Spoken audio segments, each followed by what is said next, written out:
Hallo, wir sind Sandra und Jens von Allerkreisen. Seit nunmehr 1,5 Jahren sind wir mit unserem Kastenwagen in Europa unterwegs. Nach über 9 Wochen in Norwegen sind wir in Schweden eingereist. Genauer gesagt in Schwedisch Lappland. Aber wir sind diese Woche nicht alleine unterwegs. Wer uns begleitet und was wir alles erleben, das seht ihr jetzt gleich.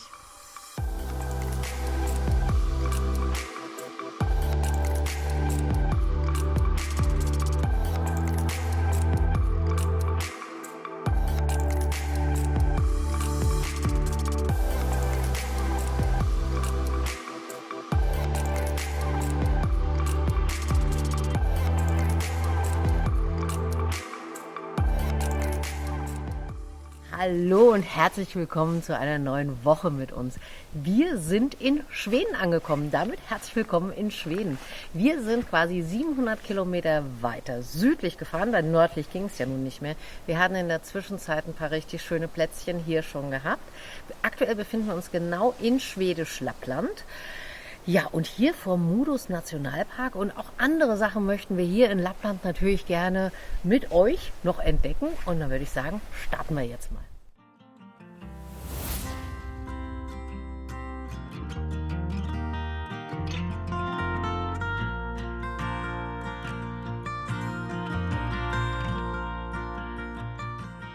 Wir sind im Modos Nationalpark und als wir hier auf dem Parkplatz gefahren sind, habe ich direkt ein Rentier gesehen. So schön, ich liebe Rentiere. Ja, was ja in Schweden bei den Nationalparks total toll ist, dass man immer eine große Übersichtskarte hat mit den Möglichkeiten, was man hier machen kann, wo welche Aussichtsformen sind und so weiter und so fort. Ja, wir gucken jetzt einfach mal und laufen mal eine Runde los und auf dem Weg erzählen wir euch mal, wie wir eigentlich jetzt hier nach Schwedisch Lappland gekommen sind. Los geht's!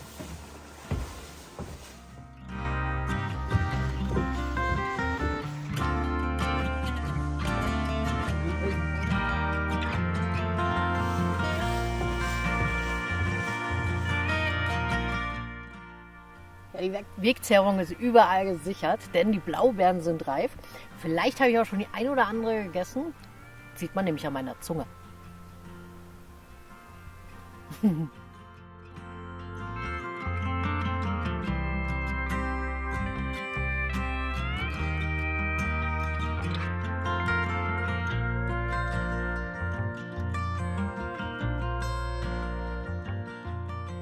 Schweden hat insgesamt über das ganze Land verteilt 30 Nationalparks. Der Modos Nationalpark ist der mit dem größten Anteil an Wäldern und ist unberührt von jeglicher Forstwirtschaft.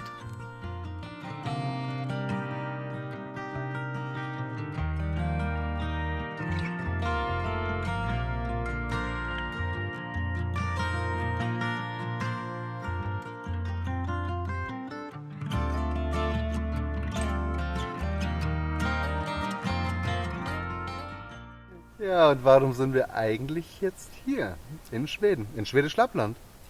Vom Herzen her wären wir sehr, sehr gerne noch weiter in Norwegen geblieben. Die 9 Wochen waren spektakulär schön. Ein Highlight hat das nächste gejagt. Ja, aber irgendwann muss man auch wieder ein bisschen südlicher reisen und die Wetterprognosen sahen nicht wirklich gut aus. Also haben wir zweimal umgeplant, dann doch nicht abgebogen und sind jetzt in Schwedisch Lappland. Denn der nördliche Teil von Schweden fehlt uns noch. 2020 hatten wir schon mal den südlichen Teil bereist. Ja, jetzt möchten wir uns hier einfach umgucken und wir haben auch so ein paar Sachen gefunden, die wir unbedingt gerne uns angucken möchten. Ja, aber in den letzten Tagen waren wir definitiv mit Trauer für Norwegen beschäftigt. Ja, absolut, absolut. Also Norwegen hat es uns ganz, ganz schwer angetan gehabt, das ist ganz klar der Fall. Und in Norwegen war es vor allem so, du fährst um eine Ecke rum und hast wirklich ein absolutes Highlight, ein Highlight nach dem nächsten. Und das hat sich von Südnorwegen durchgezogen, über die Lofoten bis hoch zum Nordkap. Ja, und jetzt ist auch so ein bisschen einfach das Gefühl der Rückreise irgendwie. Obwohl die Rückreise ja eigentlich noch den ganzen Sommer dauert. Das ist ja irgendwie schon die Ironie an sich. Aber das Gefühl ist irgendwie da und da brauchten wir jetzt auch einfach mal ein paar Tage, um uns wieder auf Normales einzustellen. Und nicht die Superlativen Norwegens. Aber das Positive ist jetzt hier schon mal in Schweden, die Stellplätze sind natürlich um einiges schöner. Absolut, ja. Viel entspannter und ja, einfach du stehst viel schöner in der Natur, was ja in Norwegen sehr oft Das nicht der Fall ist. klassische Vanlife-Feeling irgendwie, so mitten im Wald. Du kannst ein Feuerchen machen, hast deine absolute Ruhe. Wir hatten auch einen Stellplatz zwischendurch, mal an einem See, wo wir auch tatsächlich wieder mal einen Sonnenuntergang hatten. Ja. Also das ist auch mal wieder ganz schön, obwohl wir immer noch im nördlichen Polar, also im Polarkreis sind. Genau. Ja. Und den werden wir nämlich in diesem Video nämlich auch noch durchbrechen. Genau. Aber ich würde sagen, jetzt gehen wir mal wieder zurück zum Bus. So sieht's aus.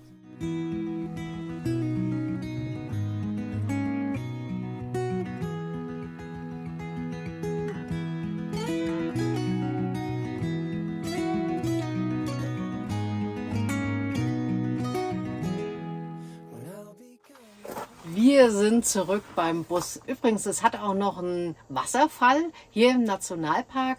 Mehrere Möglichkeiten, auch mit dem Zelt zu übernachten, verschiedene Aussichtspunkte und natürlich viel mehr Wege, als was wir heute gegangen sind. Es sind insgesamt 50 Kilometer Wegstrecke, die man da zurücklegen kann. Aber wir fahren jetzt erstmal zum Stellplatz und wandern heute nicht weiter.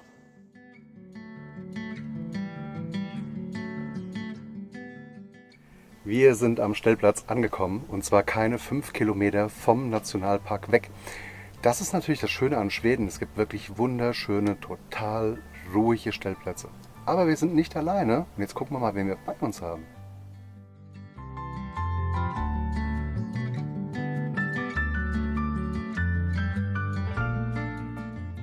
So, da haben wir nämlich nochmal jemanden mitgebracht. Und zwar haben wir unsere Hessen wiedergefunden. Hi Gude. Hi Gude! Ja, so begrüßt man sich in Hessen. Schön ist es. Erzähl doch mal ganz kurz, wo treibt ihr euch denn rum? Was macht denn ihr gerade aktuell? Ja, was machen wir aktuell? Aktuell treiben wir uns mal wieder in Schweden rum, nach 102 Tagen unterwegs. Ja, und jetzt schauen wir mal, wo die Reise noch so hinführt. Ja, lange Zeit in Norwegen gewesen, da haben wir uns das erste Mal getroffen. Genau. Und jetzt ab 34 durch Schweden, Tage. nach Öland. Erstmal nach Öland, das ist so das erstmal südlichste Ziel. Wie lange seid ihr insgesamt unterwegs? 6 Monate. Sehr geil, oder? Ja, Sehr geile Nummer. auf jeden Fall. Jetzt gehen wir grillen. Definitiv. Das ist schön in Schweden. Mückenspray liegt parat für unseren kleinen Grillabend. Wir machen nämlich jetzt mal ein bisschen Feuer. Genau, mach mal.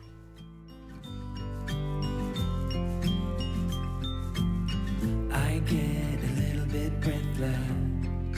My thoughts are too big. Can I get some comfort, please? I guess I should have been honest. A break to my heart. It's weighing me down, baby. I'm like a river that's overflowed. The sooner you know it, the less do we hurt. Let me speak the truth. I know you don't wanna face it. You think it's too late, but I can see past the rain. Won't you lay it on me?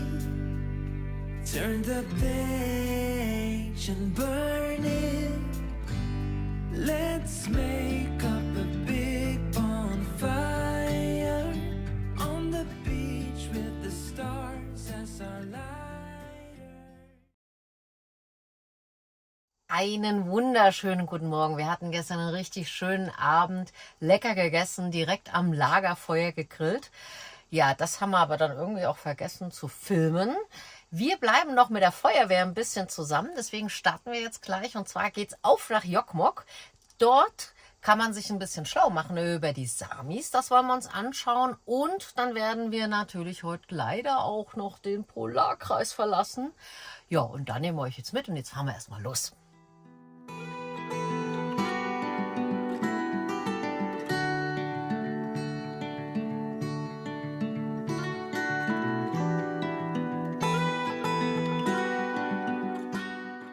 Willkommen im Sami-Museum in Jokkmokk und hier kann ich einem Rentier auch mal richtig nahe sein.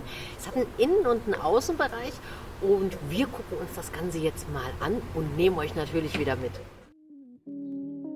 Hier in der alten Halle ist jetzt hauptsächlich alles geschrieben auf Englisch und auf Schwedisch. Und da bekommt man jetzt schon mal mit, was wurde gegessen, was haben sie vom Rentier alles verwendet, nämlich alles. Und in welchen Unterkünften sie gewohnt haben, aber die sehen wir später noch.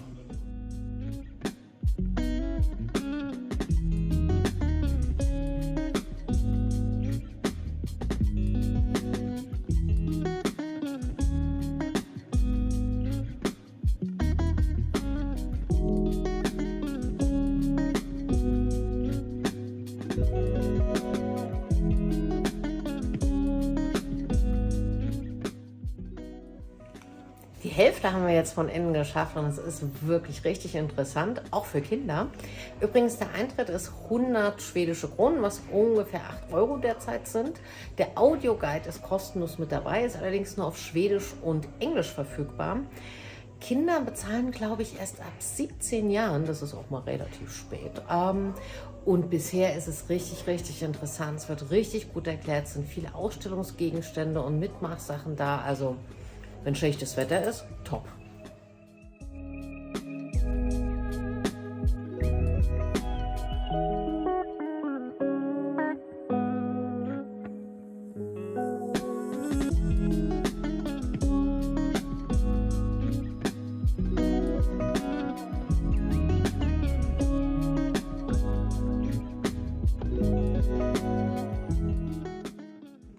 Besser wie in Abisko?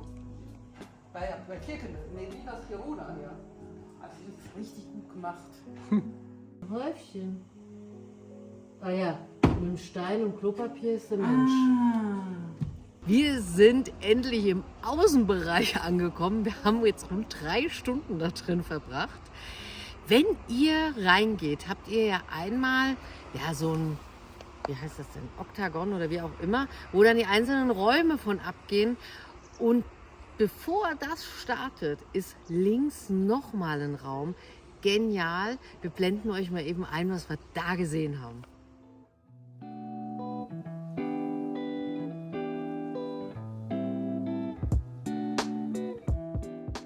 Netter Besuch war das. Und Auf jetzt, jeden Fall. Und jetzt geht's nämlich wohin? Jetzt geht's zur Polarkreisüberquerung.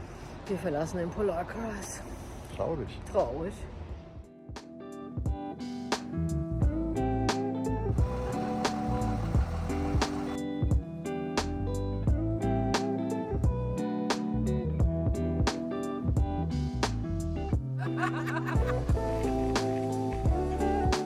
Ja, soweit ist es jetzt.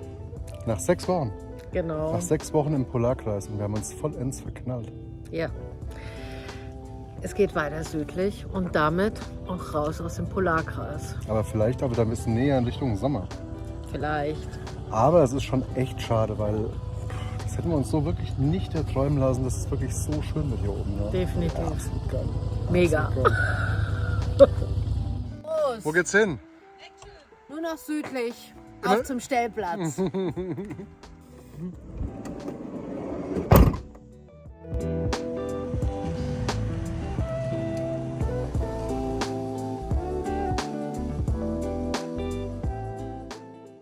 Der super GAU des Urlaubs. Na, wie viel verbraucht der denn? Ich hab nur drauf gewartet. Wird ja mit Liebe verbrannt, gell? Wird ja mit Liebe verbrannt. Aber mit viel Liebe.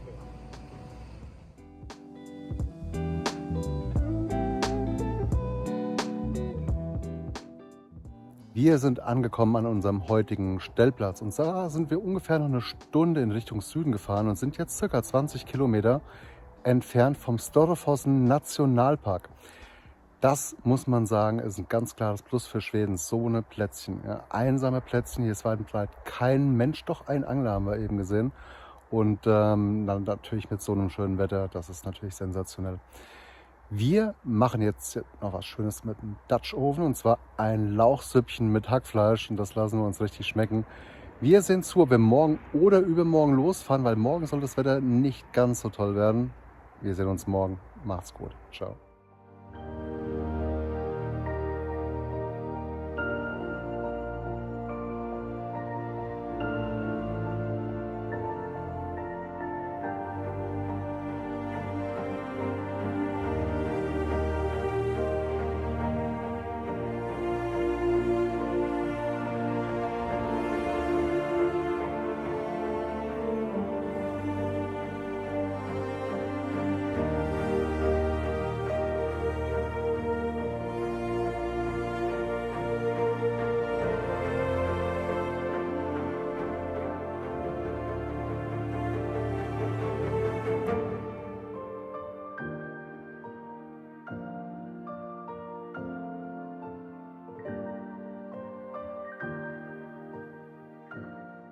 Konzentration. Wir Volle können- Konzentration. Jetzt kommt erstmal hier.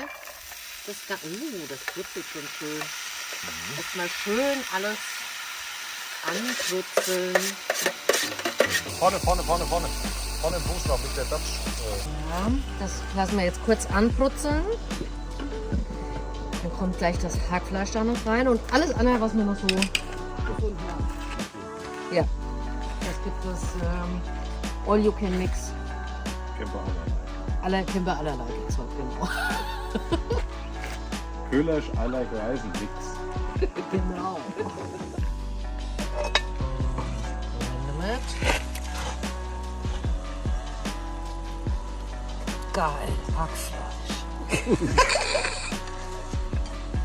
Oh, der Jan wird echt als besser hier.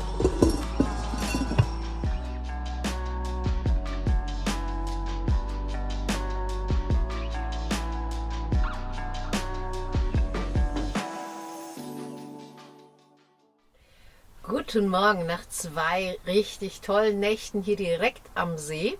Jede Menge Blaubeer sammeln. Geht's heute für uns ein kleines Stückchen weiter. Und zwar wollen wir uns heute den Storfossen angucken. Das sind die größten oder die schnellsten Stromschnellen hier in Schweden. Und da sind wir echt mal gespannt drauf.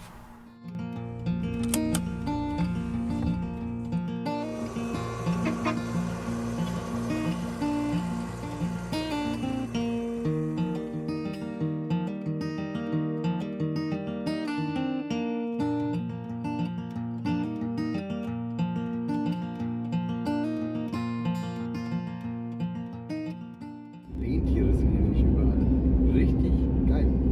Kommen uns vor wie in Südafrika auf dem Game Drive, gell? Ja.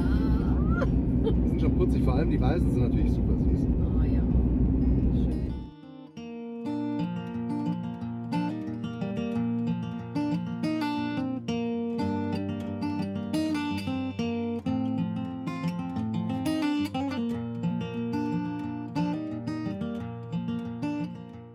Wir sind angekommen am Storfossen Naturreservat Ja. und nicht Nationalpark. Ich bin jetzt nämlich zweimal korrigiert worden.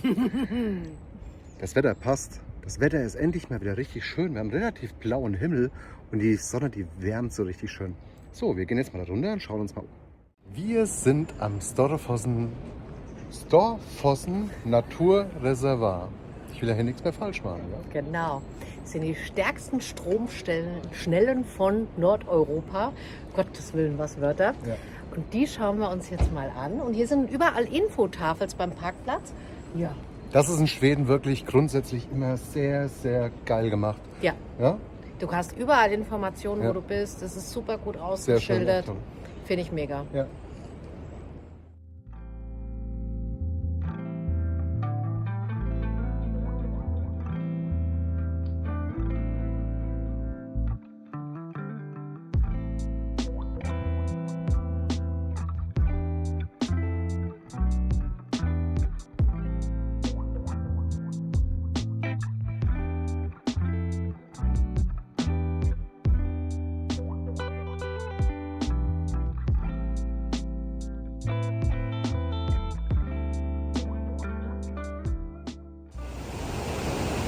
Knaller! Der ist fast unberührt, dieser Fluss. Und zwar geht er 400 Kilometer lang. Es dürfen keine Wasserwerke mehr gebaut werden, um Strom damit zu erzeugen. Es gibt genau eines. Und somit ist dieser Fluss so gut wie unberührt.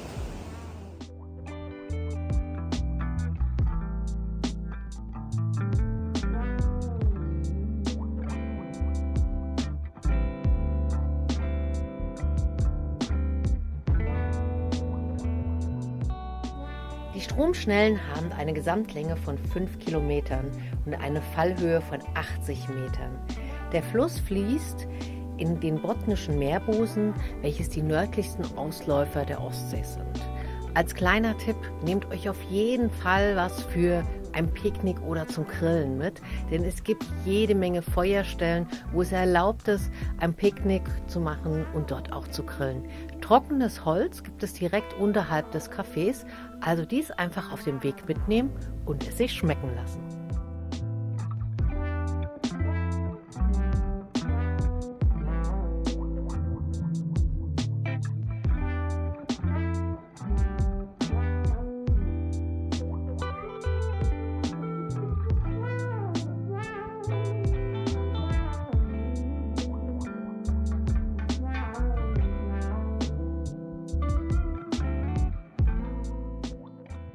Also, Storpfossen Naturreservat gibt definitiv mit euch nicht hoch.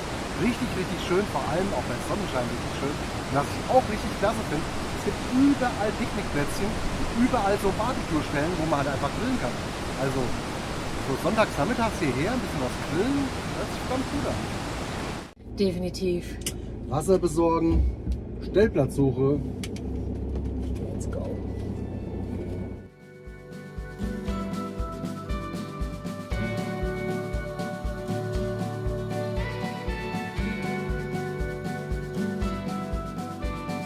Out of my mind, how could I be so blind? How could I not see? Awake on the floor, looking up, wanting more. This is so unreal. I must have been wrong. Wir haben unser Plätzchen für heute gefunden. Etwas oberhalb vom Storpfossen, was ja richtig, richtig schön war. Also wirklich zu empfehlen. Auch wenn man ein bisschen Knie oder sonst irgendwas hat, ist der Weg dort sehr gut zu bewältigen. Und jede Menge Plätzchen dort zum Grillen. Wir haben allerdings auch hier eine tolle Feuerstelle. Das heißt, wir werden nachher noch Feuer machen und lecker Fisch grillen, den wir vor ein paar Tagen gefangen haben. Ja, aber jetzt ist erstmal Fika-Zeit, sprich in Schweden Fika-Zeit bedeutet etwas Süßes essen und einen Kaffee dazu trinken. Ich hätte da noch ein bisschen Blaubeerkuchen mit meinen gesammelten Blaubeeren. Ja, jetzt machen wir es uns mal gemütlich.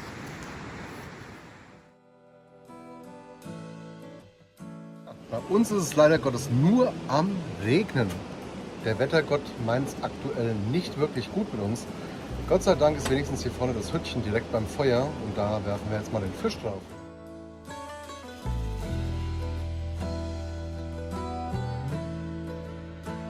Das ist völlig wurscht. Auch wenn es hier regnet, wird jetzt einfach hier gegrillt, oder?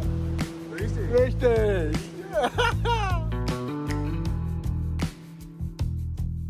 Hier ist kalt und nass. Das ist nicht schlimm. Wir trinken einfach den Gin Tonic und dann wird das. Gin Tonic für alle. Auf jeden Fall, für alle. Ja, das Ganze ja schon ein bisschen was von Parkplatzromantik hier. Ist uns aber jetzt echt völlig egal. Das ist eigentlich ganz praktisch, weil hier neben Feuerstelle und dann direkt der Shelter hier nebenbei. Passt schon. Zum Wohl.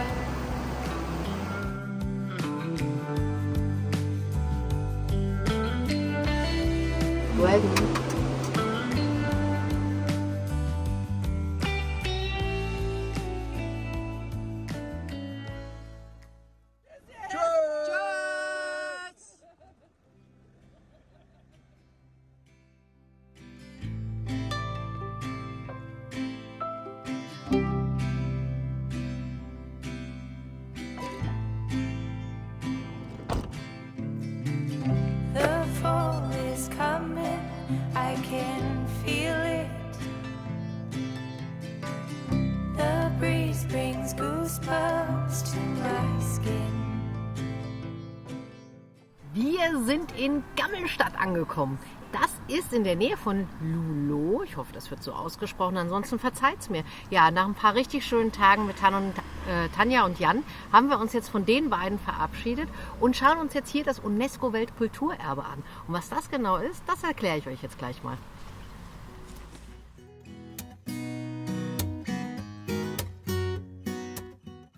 Ja, wie sind diese Kirchenstädte eigentlich entstanden? Davon gab es mal früher richtig, richtig viele. Dieses hier ist das größte und besterhaltenste und ist rund 500 Jahre alt. Und zwar hat das was mit dem sonntaglichen Kirchgang zu tun. Ja, die Menschen wurden dazu gezwungen, zur Kirche zu gehen und je nachdem, wie weit sie entfernt gewohnt haben, mussten sie jede Woche oder alle 2 Wochen oder seltener zur Kirche gehen. Allerdings waren die Wege so weit, dass sie eine Übernachtungsmöglichkeiten brauchten. Deswegen hat die Kirche erlaubt, auf ihrem Grund so diese kleinen Häuschen hier zu bauen. Und die dürfen auch heute noch nicht komplett bewohnt werden, das ganze Jahr über, sondern nur an Feiertagen oder nur für einen kurzen Zeitraum.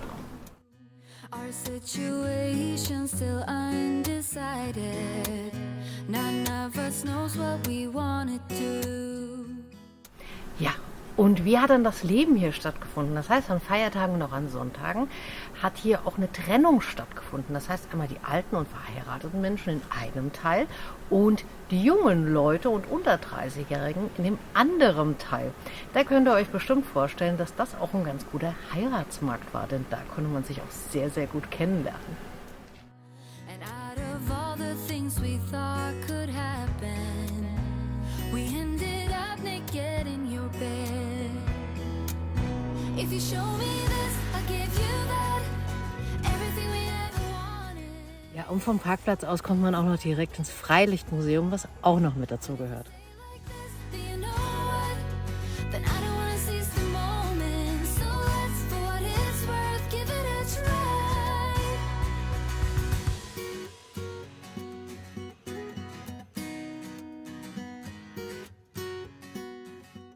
Also auch das Freilichtmuseum ist absolut sehenswert und hat uns richtig gut gefallen. Genauso wie uns Schwedisch Lappland auch richtig gut gefallen hat.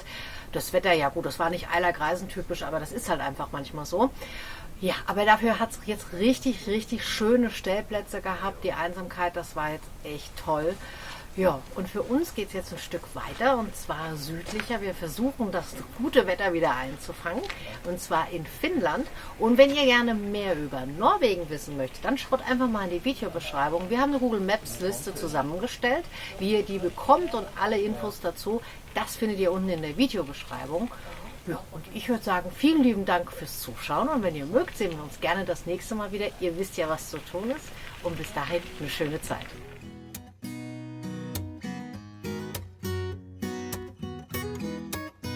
I've seen your face only once this weekend.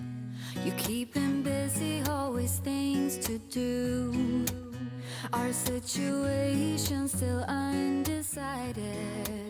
None of us knows what we wanna do.